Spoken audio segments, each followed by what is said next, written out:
കേരളത്തിൽ നിർമ്മാണത്തിലിരിക്കുന്ന പാലങ്ങൾ തകരുന്നത് ഒരു തുടർക്കഥയായി മാറിയിരിക്കുന്നു. കൂളിമാട് മുതൽ തോരായിക്കടവ് വരെ ഈ പട്ടിക നീളുകയാണ്. നിർമ്മാണത്തിലെ അശാസ്ത്രീയതയും അഴിമതിയുമാണ് തകർച്ചയ്ക്ക് കാരണം എന്നാണ് ഉയരുന്ന ആക്ഷേപം. വിഷയം പ്രതിപക്ഷം ഇതിനോടകം ഏറ്റെടുത്തു കഴിഞ്ഞു.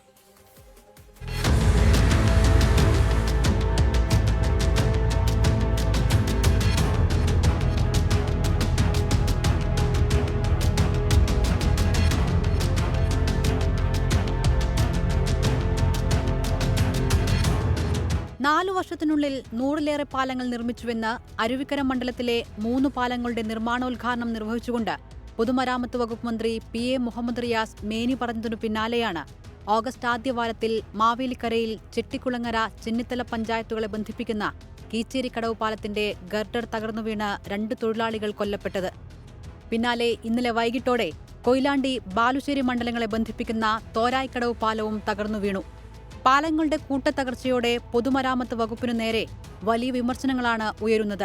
കേരളത്തിൽ ഓരോ മാസവും ഓരോ പാലം തകരുന്നുവെന്നും കൂട്ടത്തോടെ പാലം തകർന്നിട്ടും ആർക്കെതിരെയും നടപടിയില്ലെന്നും പൊതുമരാമത്ത് വകുപ്പ് നിർമ്മാണങ്ങളിൽ അഴിമതിയെന്നും പ്രതിപക്ഷ നേതാവ് VD സതീശൻ ആഞ്ഞടിച്ചു കഴിഞ്ഞു.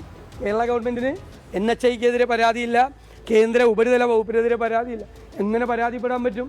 സംസ്ഥാന ഗവൺമെന്റിന്റെ ഏജൻസി PWD പണിയുന്ന പാലം. അപ്പോൾ ഇബ്രാഹിം കുഞ്ഞിനെതിരെ കേസെടുത്തെങ്കിൽ എന്തുകൊണ്ട് ഇപ്പോഴത്തെ പൊതുമരാമത്ത് വകുപ്പ് മന്ത്രിക്കെതിരെ എടുക്കുന്നില്ല?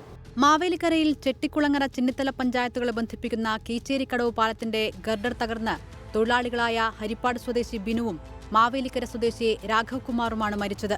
നിർമ്മാണത്തിലെ അശാസ്ത്രീയതയും സാങ്കേതിക പിഴവുകളും ഗുണനിലവാരമില്ലായ്മയുമാണ് പാലം തകരാൻ ഇടയാക്കിയത് എന്നാണ് ആക്ഷേപം. ഇവിടെ തുടക്കത്തിലേ പ്രശ്നമായിരുന്നു. ഇവിടെ അവിടം തുടങ്ങിയപ്പോഴേ അത് പ്രശ്നമാണ്.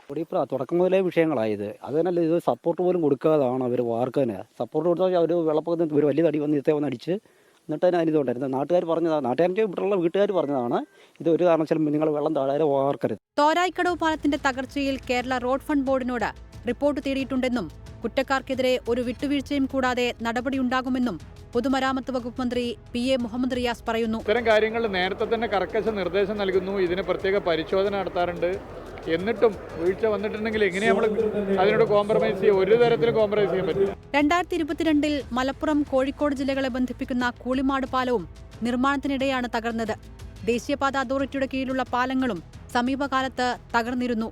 കൊല്ലം ബൈപ്പാസിൽ നിർമ്മാണത്തിലിരുന്ന ആയത്തിൽ പാലത്തിന്റെ ഷട്ടറിംഗ് തകർന്നതും മലപ്പുറം ജില്ലയിലെ കൂരിയാടിന് സമീപം നിർമ്മാണത്തിലിരുന്ന ദേശീയപാത 66 ഒരു ഭാഗം ഇടിഞ്ഞു താഴ്ന്നതുമെല്ലാം ജനങ്ങൾക്ക് വലിയ ആശങ്കകൾക്ക് ഇടയാക്കിയിരുന്നു. കൂരിയാട്ട് ദേശീയപാതയുടെ തകർച്ച വലിയ രാഷ്ട്രീയ വിവാദങ്ങൾക്കും വഴിവെച്ചു. നേരത്തെ കാസർഗോഡ് ദേശീയപാത അതോറിറ്റിയുടെ 2 പാലങ്ങൾ തകർന്നിരുന്നു. 2022 ഒക്ടോബറിൽ പെരിയയിലെ അടിപ്പാതയുടെ മേൽഭാഗവും 2024 മേയിൽ പുല്ലൂർ പാലത്തിന്റെ ഒരു ഭാഗവുമാണ് തകർന്നത്. നിർമ്മാണ പ്രവർത്തനങ്ങളിൽ ഉപയോഗിക്കുന്ന വസ്തുക്കളുടെ ഗുണനിലവാരക്കുറവ്, മണ്ണിന്റെ ഘടനയും ഭൂമിശാസ്ത്രപരമായ പ്രത്യേകതകളും കണക്കിലെടുക്കാതെയുള്ള രൂപകൽപ്പനകൾ, നിർമ്മാണ രംഗത്തെ അഴിമതികളും കരാറുകാരുടെ അശ്രദ്ധയുമൊക്കെയാണ് കേരളത്തിലെ പാലങ്ങളും റോഡുകളും തകരാൻ പ്രധാന കാരണമായി വിലയിരുത്തപ്പെടുന്നത്. പാലങ്ങളും റോഡുകളും തകരുമ്പോൾ അന്വേഷണത്തിന് ഉത്തരവിടുന്നുണ്ടെങ്കിലും കർശനമായ നടപടികൾ ഉണ്ടാകുന്നില്ല എന്നതാണ് ഇവ ആവർത്തിക്കാൻ കാരണമാകുന്നത്. News desk 24. പൊതുജനം കഴുതയല്ല സാർ. ലോകത്തെവിടെയായാലും ഏത് സമയത്തും 24 വാർത്തകളും ഓഗ്മെന്റഡ് റിയാലിറ്റി പാക്കേജുകളും എക്സ്പ്ലെയിനറുകളും വിശദമായി കാണാൻ ഞങ്ങളുടെ YouTube ചാനൽ നിങ്ങൾക്ക് സബ്സ്ക്രൈബ് ചെയ്യാം.